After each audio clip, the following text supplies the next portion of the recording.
Success rate compare చేసుకుంటే విష్ణు కొంచెం తక్కువే అని చెప్పాలి, ఫ్రాంక్లీ స్పీకింగ్. అంటే దీంట్లో ఉన్న మెయిన్ మంచు ఫ్యామిలీ మీద ఉన్న కంప్లైంట్ ఏంటంటే ఇండస్ట్రీలో కానీ బయట కానీ, అంటే ఈ మంచు ఫ్యామిలీలోకి ఎంటర్ అవ్వాలంటేనే భయపడతారు.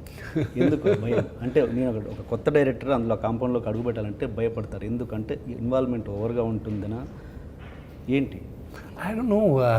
This is the first time I'm hearing, but చెప్పండి. నాకు తెలిసి ఒక టాప్ డైరెక్టర్ మీ కాంపౌండ్లో పనిచేయాలి అంటే పాత వాళ్ళు వద్దు, రాఘవేంద్రరావు గారు, దాసరి గారు కాదు, కొత్త వాళ్ళు, ఏ లైక్ సుకుమార్ గారు లాంటి వాళ్ళు, కోటాల్ లాంటి వాళ్ళు, ఇంకా ఇలాంటి వాళ్ళు. ఇప్పుడు for example it's a good question.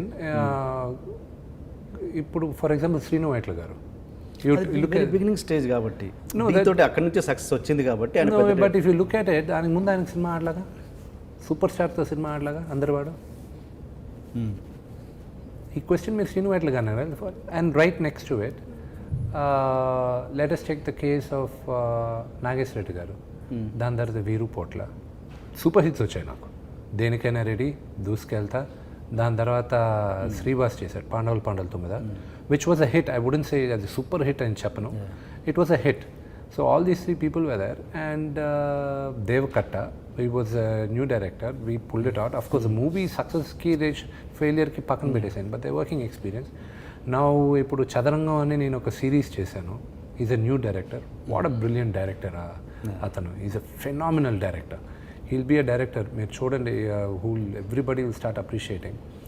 ఆయన ఇప్పుడు సుబ్బరాజ్ అని ఒక డైరెక్టర్ ఉన్నాడు, ఆయనతో మీరా రోడ్ అని ప్రొడ్యూస్ చేస్తున్నాను.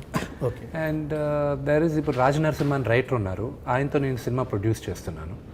So all these things we're coming up with new directors. ఇప్పుడు Mosagallu, it's a brand new director, ఎక్కడో లాస్ ఏంజల్స్లో ఉన్న హైలీ రికమెండెడ్ డైరెక్టర్, ఆయనతో చేస్తున్నాను. So we're all quite happy with what we're doing. C involvement అనేది I don't know, it's probably misconception, కానీ probably we're all there. ఇప్పుడు అంతగా ఇన్వాల్వ్ అయితే ఎవరు చేయకూడదు కదా.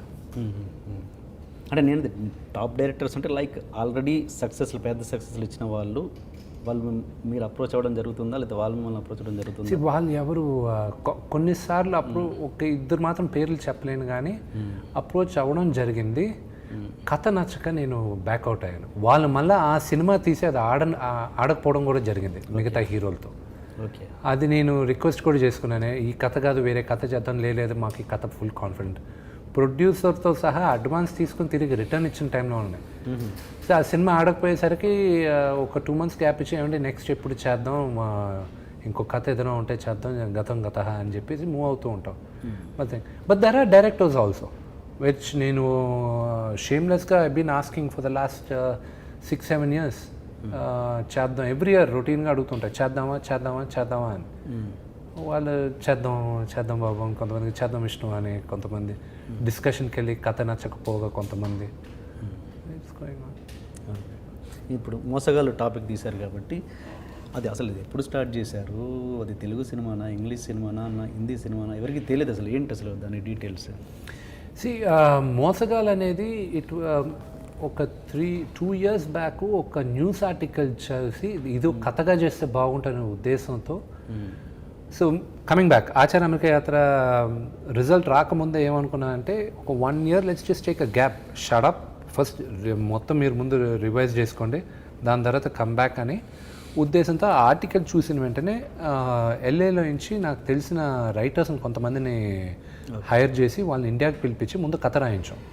నా వ్యూ ఏంటి, బడ్జెట్లో మనం ఒక ఇంగ్లీష్ సినిమా తీసేద్దామని. సో అక్కడ కంపెనీ స్థాపించి అక్కడ మొత్తం రెడీ చేసేటప్పుడు one of my best friend Vijay is executive producer. రే నువ్వు ఇంత ఖర్చు పెట్టి అక్కడ చేస్తున్నావు కదా, కొంత ఖర్చు పెడితే ఇంకొక తెలుగు వర్షన్ కూడా వచ్చేస్తుంది కదా, తెలుగులో చేసుకుంటే కనీసం మనం సేఫ్టీ ఉంటుంది కదా మనకి అన్నాడు. సరే చేద్దాం అన్న. సో ఇంగ్లీష్ వర్షన్ వచ్చి అది రిలీజ్ అవ్వడానికి ఎప్పుడు రిలీజ్ అవుద్దో నేను ఇప్పుడు చెప్పలేను, ఎందుకంటే జూలైలో ఒక ఫెస్టివల్లో వేసి బయర్స్కి నేను చూపించాలి. తెలుగు వర్షను దేవుడి దయ వల్ల June 5th రిలీజ్ అవుతుంది. Okay, this is the first time I announcing the date. ఈరోజు మధ్యాహ్నం ఏమన్నా కన్ఫర్మ్ అయింది. అంటే ఇప్పుడు దీన్ని ఇంగ్లీష్ సినిమా అనుకోవాలా తెలియదు దానిలోంచి ఇది తెలుగు సినిమా కానీ, ఎందుకంటే తెలుగుకి లిబర్టీస్ చాలా తీసుకున్నాం, ఇంగ్లీష్కి మేము లిబర్టీస్ తీసుకోవాలి. అది it's going to be a different cut all together.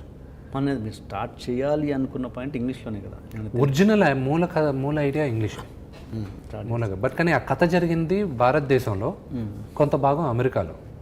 So అది మేజర్గా ఇండియాలోనే జరిగింది. లాంగ్వేజ్ గురించి మాట్లాడుతున్నాను. సినిమా లాంగ్వేజ్ అనేది ఫస్ట్ ఇంగ్లీష్లోనే చేద్దాం అనుకున్నారు. అది ఇంటర్నేషనల్ వర్జన్లో కూడా మీకు Hindi English and Hindi English Telugu mixed ఉంటుంది. అది స్లమ్ డాగ్ మిలినియర్ లాగా. తెలుగులో మాత్రం టోటల్ తెలుగు, తెలుగులో మాత్రం టోటల్ తెలుగు. అక్కడ మేము కొంచెం డిఫరెంట్గా ట్రై చేస్తున్నాం. ఇంగ్లీష్ మాట్లాడే సన్నివేశాలని ఎలాగ తెలుగులో చెప్పాలనేది 2-3 విధాలుగా ట్రై చేస్తున్నాం. అది రిలీజ్ అయినప్పుడు మీకు తెలుస్తుంది. Okay okay okay. అంటే అంటే నేను మామూలుగా ఏమంటారంటే మనలో ఇంట గెలిచి రచ్చ గెలవాలంటారు కదా, ఇంకా ఈ విష్ణు ఇంకా ఇంటనే పూర్తిగా గెలవలేదు, రచ్చ ఎందుకు వై నాట్ ద వరల్డ్. ఇప్పుడు నేను తీసే సినిమాని ఇంగ్లీష్లో మాట్లాడితే అది ఇంగ్లీష్ సినిమా, తెలుగులో మాట్లాడితే తెలుగు సినిమా, అంతే కదా. కథ చూసేవాళ్ళు ఎవరైనా సరే కథ నచ్చాలి. కానీ ఇప్పుడు లాస్ట్ ఇయర్ ఆస్కర్ గెలిచింది ఈ ఇయర్ పారాసైట్ అన్న మూవీ. Phenomenal direction. బెస్ట్ ఫిల్మ్గా గెలవచ్చా లేదా అనేది నేను డిబేట్ చేయొచ్చు, కానీ బెస్ట్ డైరెక్టర్ అవార్డు మాత్రం ఫెనామినల్. ఆ సినిమా చూసి నేను చెప్తాను, నెక్స్ట్ ఏం జరుగుతుందో తెలియలా. It's brilliant direction. మొత్తం కొరియన్ ఫిల్మ్ అది. And so it's second time. దీని ముందు Italian film life is beautiful గెలిచింది. కొరియన్ ఫిల్మ్ ఫస్ట్ టైం గెలవడం. So it's great opportunity. ఆ లెక్కనంటే అర్థం ఏంటి, తెలుగులో కానీ ఒక బ్రహ్మాండమైన సినిమా తీసామంటే అది ఆస్కర్ కూడా గెలవచ్చు. So it just opened a lot of doors. దానికన్నా బెటర్ ఆప్షన్ ఏం కావాలి మనకి. ఓకే. అంటే ఆల్మోస్ట్ సేమ్ రెండు ఒకటేలాగా రిలీజ్ అవుతున్నట్టు. జూన్, అది కూడా జూలై అంటున్నారు కదా. అది జూలైలో ఫెస్టివల్కి పంపిస్తామండి. దాని తర్వాత ఏ కార్పొరేట్ కంపెనీ స్టూడియో తీసుకుంటుందో వాళ్ళ రిలీజ్. ఫెస్టివల్కి ఆల్రెడీ ఇక్కడ తెలుగులో రిలీజ్ చేశాక ఇట్స్ తెలుగు వర్షన్ డిఫరెంట్ కదా. దీంట్లో ఫైట్లు పెట్టాం, దీంట్లో బ్యాక్గ్రౌండ్ అట్రాక్షన్స్ ఉన్నాయి. Oh yeah okay. తెలుగుకి ఫైట్లు ఉన్నాయి. It's a different story in Telugu all together. ఇంగ్లీష్కి వచ్చేసరికి అది కుదించాం. అది తెలుగు సెన్సిబిలిటీస్ కొన్ని ఉంటాయండి. Father mother we're Indians in general are sentimental fools. Okay, we're suckers for sentiments. అవి టచ్ మీ నాట్గా కొన్ని సినిమాల్లో వెళ్తూ ఉంటాయి. సో అలాగా కొన్ని చేయాల్సి వచ్చింది. కాస్టింగ్ అదేనా, సునీల్ శెట్టి? ఎస్ కానీ ఇంగ్లీష్లో కొన్ని మారుతున్నాయి, కొన్ని విధాలు మారుతాయి అన్నమాట. సునీల్ శెట్టి కూడా మారుతుంది? లేదు, ఆయన పోర్షను, కాజల్ పోర్షన్, నా పోర్షన్ వరకు స్టాండర్డ్గా ఉంటాయి. నవీన్ చంద్రది, నవదీప్తి ఇవి ఉంటాయి. మిగతా కొన్ని ఇన్ అండ్ అవుట్ చేస్తున్నాం. Okay okay.